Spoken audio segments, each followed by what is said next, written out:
Hola, muy buenos días. Mi nombre es Maite Ailén y el libro que voy a estar leyendo durante estos días va a ser el de Hábitos Atómicos de James Clear. El último día de mi primer año de bachillerato, un bate de béisbol me golpeó en plena cara. Uno de mis compañeros intentó hacer un movimiento largo para pegarle a la pelota, pero el bate se le resbaló y voló hacia mí antes de golpearme directamente entre los ojos. No conservo el recuerdo del momento justo del impacto. El bate me aplastó la cara de tal manera que mi nariz se transformó en una especie de letra U distorsionada. El golpe literalmente provocó que el tejido blanco de mi cerebro se incrustara en la pared posterior del cráneo. De inmediato mi cerebro comenzó a inflamarse como una ola expansiva que recorrió el interior de mi cabeza. Una fracción de segundo bastó para que determinara con mi nariz rota, con fracturas múltiples en el cráneo y con las cuencas de los ojos hechas añicos. Cuando abrí los ojos vi a la gente a mi alrededor mirándome fijamente y corriendo a ayudarme. Dirigí la mirada hacia abajo y vi algunas manchas rojas en mi ropa. Uno de mis compañeros se quitó la camiseta y me la pasó. La usé para bloquear el chorro de sangre que brotaba de mi nariz, fracturada. Conmocionado, confuso, no era capaz de darme cuenta de la seriedad de mi accidente. El maestro me rodeó los hombros con el brazo y comenzamos a caminar lentamente por el largo camino que conducía a la enfermería escolar. Cruzamos el campo de béisbol, bajamos la colina y volvimos a entrar a la escuela. Había varias manos tocando mis costados y sosteniéndome. Nadie podía darse cuenta de que cada minuto era importante. Cuando llegamos a la enfermería, la enfermera me hizo una serie de preguntas. ¿En qué año estamos? En 1998, respondí. En realidad se trataba del año 2002. ¿Quién es el presidente de Estados Unidos? Bill Clinton, dije. La respuesta correcta era George Bush. ¿Cómo se llama tu mamá? Dudé. Pasaron 10 segundos. Patty, dije tranquilamente, sin darme cuenta de que había tardado 10 segundos en recordar el nombre de mi madre.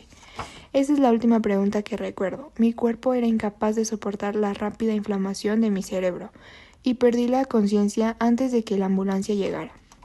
Minutos después, la ambulancia me sacaba de la escuela en dirección al hospital local. Poco después de llegar al hospital, mi cuerpo comenzó a colapsar. Estaba luchando por realizar las funciones más básicas como tragar y respirar.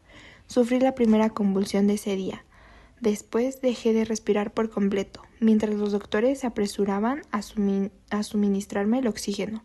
Tomaron la decisión de llevarme a otro hospital que contara con el equipo necesario para controlar una situación tan delicada. De inmediato solicitaron un helicóptero que me trasladara a un hospital mejor equipado en Cincinnati. Una camilla me llevó rodando desde la sala de emergencias hasta el helipuerto, que estaba cruzando la calle. La camilla se sacudía conforme avanzaba sobre el accidentado pavimento de la calle mientras una enfermera bombeaba oxígeno de forma manual hasta mis pulmones. Mi madre, que había llegado al hospital un poco antes, se subió al helicóptero conmigo y durante todo el trayecto me sostuvo la mano, aunque yo seguía inconsciente y era capaz de respirar por mí mismo. Mientras mi madre viajaba conmigo en el helicóptero, mi padre fue a casa a ver cómo estaba mi hermana y mi hermano a comunicarles las malas noticias. Tuvo que esforzarse para contener las lágrimas cuando le explicó a mi hermana que no podía asistir a su graduación de bachillerato, que sería esa misma noche. Después de dejar a mis hermanos con amigos y familiares, condujo hasta Cincinnati para encontrarse con mi madre en el hospital.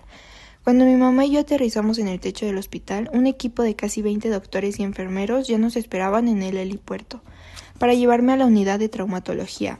Para entonces la inflamación de mi cerebro era tan severa que estaba sufriendo repetidas convulsiones postraumáticas. Debían operarme cuanto antes los huesos rotos de mi cabeza, pero no estaba en condiciones de soportar una cirugía. Después de otra convulsión más, la tercera del día, me indujeron un estado de coma y me colocaron un respirador artificial. El hospital donde estábamos no les resultaba extraño a mis papás. 10 años antes había entrado en el mismo edificio después de que mi hermana fuese diagnosticada con leucemia a los 3 años. Por entonces yo tenía 5 y mi hermano tan solo 6 meses. Después de 2 años y medio de tratamientos de quimioterapias, punciones espinales y biopsias de médula espinal, mi hermana menor por fin salió del hospital contenta, sana y sin cáncer. Ahora, después de 10 años de vida normal, mis padres se encontraron de nuevo en el mismo lugar, pero con otro de sus hijos. Cuando entré en coma, el hospital envió un sacerdote y una trabajadora social para confortar a mis padres. Se trataban del mismo sacerdote que había conocido una década antes, el día en que se enteraron de que mi hermana tenía cáncer. A medida que se fue haciendo de noche, una serie de aparatos se encargaron de mantenerme con vida. Mis padres pasaron la noche en la colchoneta del hospital con gran inquietud. Por momentos caían rendidos del cansancio para enseguida despertar llenos de preocupación. Tiempo después, mi madre me contó que esa había sido una de las peores noches de su vida. Mi recuperación. Afortunadamente, a la mañana siguiente, mi respiración se había normalizado de tal manera que los doctores se sintieron confiados de sacarme del coma inducido. Cuando por fin recuperé la conciencia, descubrí que había perdido el sentido del olfato. Para hacer una prueba, una enfermera me pidió que me sonara la nariz y que a continuación olfateara un jugo de manzana. Mi sentido del olfato regresó, pero el hecho de sonarme provocó que el aire pasara a través de las fracturas que tenía en la cuenca del ojo, lo cual empujó el globo ocular izquierdo hacia afuera. El globo quedó fuera de la cuenca, sostenido apenas por el párpado y el nervio óptico que lo unía a mi cerebro. El oftalmólogo afirmó que mi ojo gradualmente volvería a su sitio a medida que el aire saliera de la cuenca, pero le era imposible determinar cuánto tiempo tardaría en recuperar su posición normal. Me había programado una cirugía una semana después a fin de darme un poco más de tiempo para recuperarme. Todavía tenía el aspecto de alguien que hubiera estado en el lado equivocado de un cuadrilátero de boxeo, pero aún así me dieron autorización para salir del hospital. Regresé a casa con la nariz rota, media docena de fracturas faciales y el ojo izquierdo desprendido de su órbita. Los meses siguientes fueron muy duros. Tenía la impresión de que todo en mi vida había sido puesto en pausa. Tuve visión doble durante semanas y literalmente no podía ver en una sola dirección. Mi ojo tardó más de un mes en regresar a su posición original. Entre las convulsiones y los problemas con la vista, pasaron 8 meses antes de que pudiera volver a conducir un coche. En las sesiones de terapia física tuve que practicar patrones motores básicos como caminar en línea recta. Estaba determinado a no permitir que mis heridas me doblegaran, pero debo admitir que en más de una ocasión me sentí deprimido y abrumado. Cuando regresé al campo de béisbol justo un año después, fue muy doloroso darme cuenta de lo mucho que me faltaba por conseguir. El béisbol siempre había sido parte de mi vida. Mi padre había jugado con las ligas menores, con los Cardenales de San Luis, y yo soñaba con jugar también en las ligas profesionales. Después de haber pasado meses en rehabilitación, lo que más deseaba era volver a jugar al béisbol. Pero mi regreso al campo no fue muy bien. Cuando comenzó la temporada, fui el único jugador de segundo grado que no pasó a formar parte del equipo principal de la escuela. Por el contrario, fui relegado a formar parte del equipo de primer grado. Yo había jugado al béisbol desde los 4 años, y para alguien que había dedicado tanto tiempo y esfuerzo a un deporte, haber sido rechazado por el equipo principal había sido muy humillante. Recuerdo con nitidez el día en el que me comunicaron la noticia. Me senté en el coche y lloré mientras desesperadamente recorría con la mano el dial de la radio para encontrar una melodía que me hiciera sentir mejor. Después de un año de inseguridades, cuando ya había llegado al 3er grado de bachillerato, logré ser admitido en el equipo principal de la escuela. Sin embargo, casi nunca pude entrar en el equipo de juego. Jugué 11 entradas en la temporada, lo cual apenas equivale a un juego completo. A pesar de mi deslucida participación en la temporada escolar, seguí creyendo que podía lograr convertirme en un gran jugador, y tuve la certeza de que si las cosas iban a mejorar, yo sería el único responsable de lograrlo. El momento decisivo llegó 2 años después de mi accidente, cuando entré a la Universidad de Denison. Se trataba de un nuevo comienzo, y en la universidad era el lugar donde descubriría el poder de los pequeños hábitos. ¿Cómo aprendí en qué consisten los hábitos? Estudiar en Denison fue una de las mejores decisiones de mi vida. Me gané un lugar en el equipo de béisbol y aunque estaba en el último lugar de la lista porque era un novato, realmente estaba emocionado por haberlo conseguido. A pesar del caos que habían sido mis años de bachillerato, había logrado convertirme en atleta universitario. Aunque yo había sido admitido en el equipo, los entrenamientos no iban a comenzar pronto, así que decidí dedicar el tiempo a ordenar mi vida.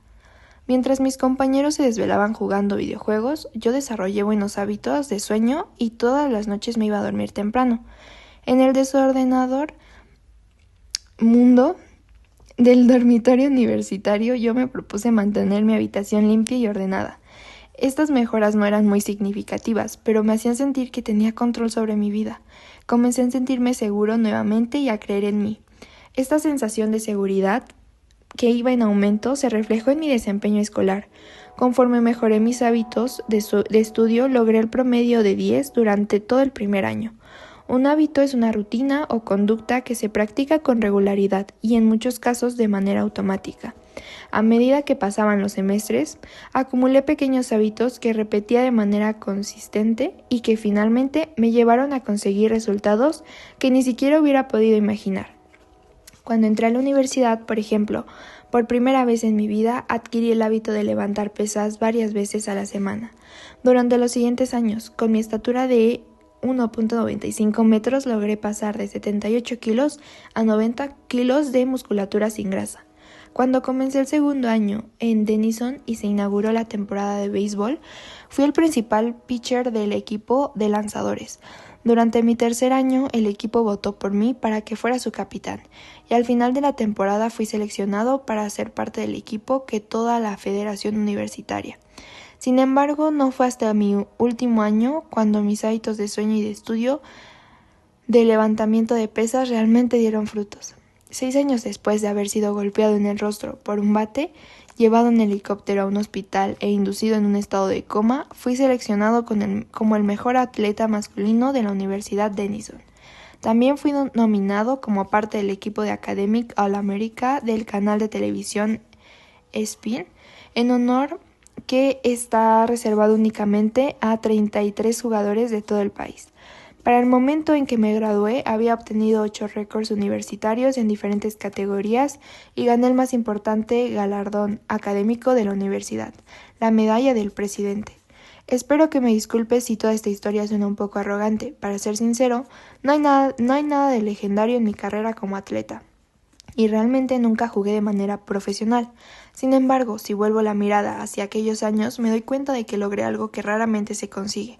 Desarrollé mi potencial y estoy convencido de que los conceptos que conforman este libro también pueden ayudarte a desarrollar tu propio potencial. Todos nos enfrentamos a retos a lo largo de nuestra vida. Este accidente fue uno de mis retos y la experiencia me enseñó una lección fundamental. Los hábitos que en un principio pueden parecer pequeños y poco significativos se transformarán en resultados extraordinarios si tienes la voluntad de mantenerlos durante varios años. Todos tenemos que lidiar con contratiempos y retrocesos, pero a la larga, la calidad de nuestra vida depende de la calidad de nuestros hábitos. Si mantienes los mismos hábitos que tienes ahora, tendrás resultados equivalentes, y si mejoras tus hábitos, cualquier cosa es posible. Probablemente existan personas capaces de alcanzar grandes logros de la noche a la mañana. Yo no conozco a ninguna, y yo ciertamente no soy una de ellas. No existió un único momento clave en mi camino, desde la coma inducida hasta el equipo del canal ESPN. Hubo muchos momentos clave, una suma de ellos se trató de una evolución gradual, una larga serie de pequeños triunfos y modestos avances. La única manera de progresar, la única opción que tuve, consistió en comenzar por dar pasos pequeños. Esta es la misma estrategia que utilicé cuando comencé mi propio negocio y comencé la escritura de este libro. ¿Cómo y por qué escribí este libro? En noviembre del 2012 comencé a publicar artículos, jamesclear.com. Durante años había conservado mis notas acerca de mis experimentos personales con los hábitos y sentía que estaba listo para compartir algunos en público. Comencé publicando un artículo nuevo los lunes y los jueves. En pocos meses, este simple hábito de escritura se llevó a reunir un primer millar de suscriptores por correo electrónico. En el 2013, ese número había aumentado a 30,000 personas. En el 2014, mi lista de correo electrónico creció exponencialmente hasta alcanzar los 100,000 suscriptores, lo cual hizo que mi sitio web se convirtiera en uno de los boletines informativos de más rápido crecimiento en Internet. Me sentí como un impostor cuando comencé a escribir 2 años antes, pero al parecer me había convertido en un especialista en hábitos, una etiqueta que me emocionaba y al mismo tiempo me hacía sentir incómodo. Nunca me consideré un especialista en el tema, por el contrario sentía que era alguien poco experimentado y que aprendía junto con mis lectores. En el 2015 comencé los 200 suscriptores y firmé un contrato con Penguin Random House para empezar a escribir la versión en inglés del libro que estabas leyendo justo ahora. Conforme el número de mis lectores creció, también lo hicieron mis oportunidades de negocios. Cada vez recibía más invitaciones para dar conferencias en importantes empresas sobre la ciencia para desarrollar buenos hábitos, cambiar conductas y mantener una mejora continua. De pronto me encontré dando discursos de apertura en importantes conferencias tanto en Estados Unidos como en Europa. En el 2016, mis artículos comenzaron a aparecer regularmente en publicaciones de gran prestigio como Time o Forbes. Increíblemente, mis textos los leyeron más de 8 millones de personas durante este año, entrenadores de equipos permanentes a la NFL, NBA y MLB. Empezaron a leer mi trabajo y a compartirlo con sus jugadores. A principios del 2017 lancé Habits Academic, la principal plataforma de entretenimiento para organizaciones e individuos interesados en desarrollar mejores hábitos para su vida y el trabajo. Empresas pertenecientes al grupo Fortune 500 y otras empresas emergentes empezaron a inscribirse a sus ejecutivos y equipos de capacitación. En total, más de 10,000 líderes, gerentes, entrenadores y maestros se han graduado en Habits Academic. Trabajar con todas estas personas me ha enseñado mucho acerca de lo que hace que los hábitos se puedan aplicar en el mundo real. Mientras daba los últimos toques a este libro durante el 2018, jamesclear.com estaba recibiendo millones de visitantes al mes y casi 500,000 personas estaban suscribiendo al correo electrónico de mi boletín informativo cada semana. Tal cantidad de suscriptores está tan lejos de las expectativas que ¿Cómo te puede beneficiar este libro? El empresario e inversionista Naval Ravikant dijo una vez: para escribir un gran libro, primero tienes que convertirte en ese libro. Yo tuve que vivir las ideas que se mencionaban en esta obra para aprenderlas.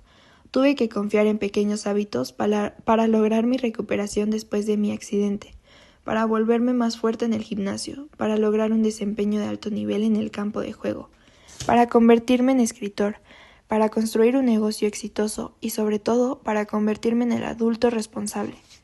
Los pequeños hábitos que cultivé me ayudaron a desarrollar todo mi potencial. Y dado que elegiste este libro, asumo que tú también quieres desarrollar todo tu potencial. En las siguientes páginas voy a compartir contigo un plan paso a paso para desarrollar mejores hábitos. No durante unos cuantos días, sino para siempre. A pesar de que todo lo que aparece aquí tiene una base científica, no se trata de un trabajo académico de investigación. Este libro es en realidad un manual de instrucciones. Conforme explico la ciencia de cómo desarrollar y cambiar tus hábitos de manera fácil de entender y aplicar, vas a encontrar principales sabidurías y consejos prácticos. Las disciplinas a las cuales recurro: biología, neurociencia, filosofía, psicología y otras, han existido durante siglos. Lo que yo ofrezco es una síntesis de las mejores ideas que personajes brillantes descubrieron hace tiempo, juntos con los más recientes y convenientes descubrimientos de la ciencia moderna. Mi contribución consiste, espero, en encontrar las ideas que son más significativas y en interrelacionarlas de tal manera que sean altamente funcionales. Todos los aciertos de esta obra deben atribuirse al genio de los muchos expertos que me precedieron. Los errores son mi responsabilidad. La columna vertebral de este libro es mi método de 4 pasos para desarrollar hábitos: señal, anhelo, respuesta y recompensa, así como las 4 leyes para cambiar la conducta que se desprenden de ellos. Los lectores que cuenten con conocimientos de psicología tal vez encuentren similitudes entre estos términos, y los que manejan la teoría de condicionamiento operante, con la cual Skinner proponía en 1930 el ciclo estímulo, respuesta y recompensa, y que recientemente se ha popularizado como señal, rutina y recompensa en el libro El poder de los hábitos de Charles Darwin. Los científicos conductistas como Skinner se dieron cuenta de que si se ofrece la recompensa o el castigo adecuado a una persona, se puede lograr que dicha persona actúe de una manera determinada. El modelo de Skinner hizo una excelente labor explicando cómo los estímulos externos influyen en nuestros hábitos. Sin embargo, no ofrece ninguna explicación respecto a la manera en que nuestros pensamientos, sentimientos y creencias influyen en nuestro comportamiento. Nuestros estados internos, al igual que nuestras emociones y nuestro humor, son también muy importantes. En las últimas décadas, los científicos han comenzado a determinar la conexión entre nuestros pensamientos, sentimientos y comportamientos. Esta investigación reciente también se incluye en estas páginas. En suma, el marco de referencia que ofrezco es un modelo integrado por las teorías cognitivas y conductistas. Me parece que el mío es uno de los primeros modelos de conducta humana que de manera acuciosa da cuenta de la influencia tanto de los estímulos externos como de las emociones internas en nuestros hábitos. Quizá alguno de los términos que utilizo te resulten familiares, pero confío en que los detalles y las aplicaciones prácticas de mis 4 leyes del cambio de conducta te ofrecerán una nueva manera de concebir tus hábitos. La conducta humana siempre está modificándose, de una situación a otra, de un momento a otro, de un segundo a otro, pero este libro habla justamente de aquello que no cambia. Trata sobre los fundamentos de la conducta humana, los principios perdurables de los que dependemos año tras año, las ideas fundamentales sobre las que cimentamos nuestros negocios, nuestra familia y nuestra vida. No existe una manera correcta de crear mejores hábitos, pero este libro describe la mejor manera que yo conozco. Se trata de un enfoque que resulta efectivo sin importar por dónde te decidas empezar o qué es lo que pretendas cambiar. Las estrategias que incluí en este libro serán relevantes para cualquiera que esté buscando un sistema por pasos para mejorar sus metas relacionadas con la salud, dinero y productividad, las relaciones sociales o todo a la vez. Mientras el comportamiento humano esté involucrado, este libro puede servirte de guía. El sorprendente poder de los hábitos atómicos. El destino de la organización British Cycling, ciclismo británico, cambió un día del año 2013. Esta organización, que había regulado el ciclismo profesional en Gran Bretaña, contrató este año a Dave como su nuevo director de desempeño. Por entonces, los ciclistas profesionales de Gran Bretaña acumulaban casi 100 años de mediocridad.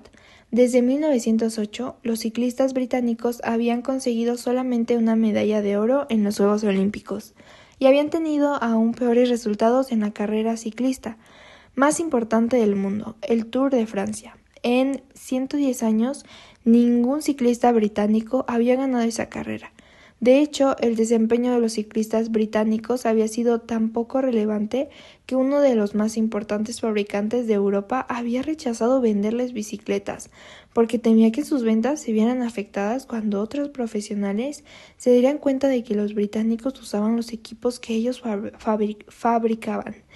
Brailsford fue contratado para poner el equipo británico en una nueva trayectoria. Lo que diferenciaba a Brailsford de los entrenadores anteriores era su implacable compromiso con una estrategia a la que se refería como agregación de ganancias marginales, que es una filosofía que aspira a alcanzar un pequeño margen de mejora en todo lo que se hace. Brailsford solía afirmar: el principio de esta filosofía consiste en aislar cada uno de los aspectos del ciclismo. Si se mejora el 1% de cada uno de estos aspectos, se habrá obtenido una mejora considerable una vez que todos los cambios se apliquen al mismo tiempo.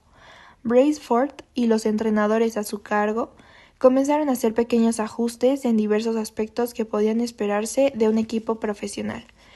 Empezaron por diseñar los asientos de las bicicletas, para hacerlos más cómodos y aplicar alcohol a las ruedas para darles una mejor tracción. Les pidieron a los ciclistas que utilizaran shorts con sistemas eléctricos de autocalentamiento que les permitiera mantener la temperatura muscular ideal mientras pedaleaban, y comenzaban a usar centones de biorretroalimentación para monitorear la manera en que cada uno de los atletas podía responder a determinados entrenamientos.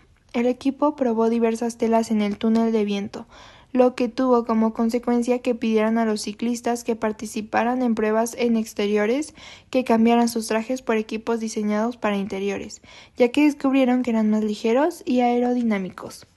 Pero no se detuvieron ahí. Brailsford y su equipo siguieron haciendo mejoras del 1% en áreas que habían pasado por alto como masajes con el fin de descubrir cuál era el más rápido para lograr la recuperación de los músculos dañados. Contrataron a un médico que enseñó a los atletas a la mejor manera de lavarse las manos para evitar contraer resfriados. Determinaron el tipo de almohada y de colchón que brinda más comodidad a cada competidor a la hora de dormir. Incluso pintaron de